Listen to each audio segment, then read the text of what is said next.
Hi Life, I came across your page at parang sinadyang makita ko dahil madalas ko nang kausapin ang sarili ko.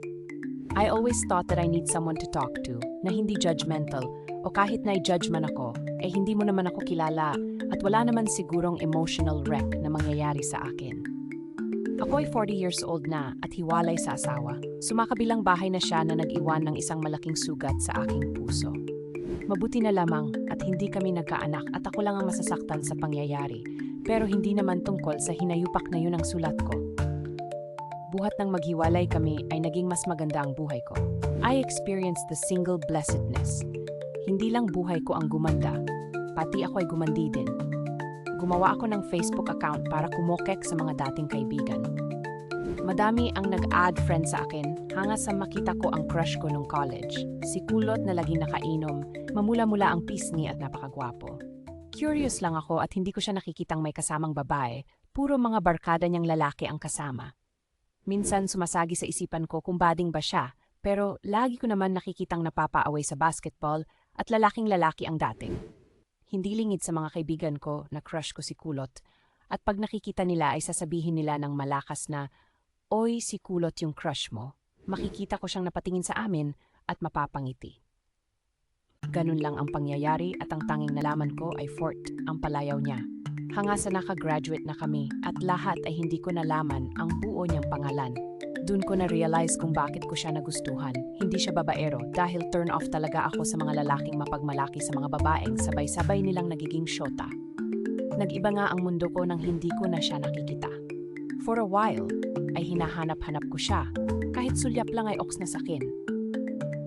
Lumipas ang maraming taon at unti-unti ay nawawala na siya sa aking memory palace dahil wala naman talaga kaming memories together. Hanga sa makita ko siya na nag-add friend sa akin. Fort pa rin ang gamit niyang profile name with a apelyido. Mas lalo siyang gumandang lalaki at nasabi ko sa sarili ko na first ko talaga si Fort. Medyo inistal ko ang FB niya at wala pa rin akong nakikitang babaeng kasama niya. Una siyang nag-chat sa akin at kahit may edad na ako, ay may kilig pa rin na parang teenager. Palagay ko marami pa rin makaka-relate na kahit may edad na pwede pa rin kiligin.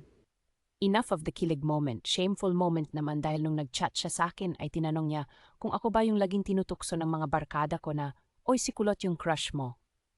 It was an awkward situation. Aaminin ko ba outright? Naisip ko na lang sumagot ng, akala ko nga hindi na ako tatangkad dahil nanlilita ko lagi sa kahihiyang ginagawa ng mga kaibigan ko Sagot naman niya parang lumaki ka naman, baka may agimat ka. Napaisip ako na weirdo yata to. Anong agimat pinagsasabi niya? At bago ko pa matanong kung anong ibig niyang sabihin na may agimat ako, bigla niyang sinabi na, "Oy, joke lang. Di ba pag may agimat di tinatablan, yung agimat mo di ka tinatablan ng hiya?" Sa isip-isip ko parang boring namang kausap to. Ang hinihintay kong sabihin niya na ang ganda mo. May sagot pa naman ako doon na hindi naman Tapos sasabihin niya na totoo ang ganda mo. At sasabihin ko ulit na hindi nga ako maganda kasi magandang maganda ako. Buti na lang din niya sinabi yon, nakakainis pala ang sagot ko. Ang tagal ko siyang naging crush, tapos dahil lang feeling ko ang boring niyang kausap ay mawawala na lang sa isang iglap. Sayang naman super gwapo pa naman yung profile pic niya at naghanap na ako ng dahilan para tapusin ang una naming pag-chat. At sa lahat pa ng dahilan ay sinabi kong, "Chat next time ha." Na-ebs na ako At sumagot pa siyang, "Happy day." O men, parang ako lang din siya. Mga nakakainis kong sagot, meron siyang rebut agad-agad.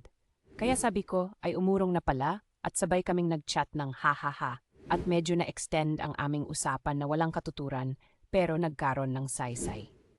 Nakilala namin for the first time ang isa't isa mga walang katuturan na usapan. Mga tawanan na nagtatago sa walang kulay na buhay. Natapos ang usapan namin with smile on my face na pagtingin ko sa salamin ay nagulat pa ako bakit ako nakangiti. Hindi ko man naging first si Fort. Sana maging second ko siya.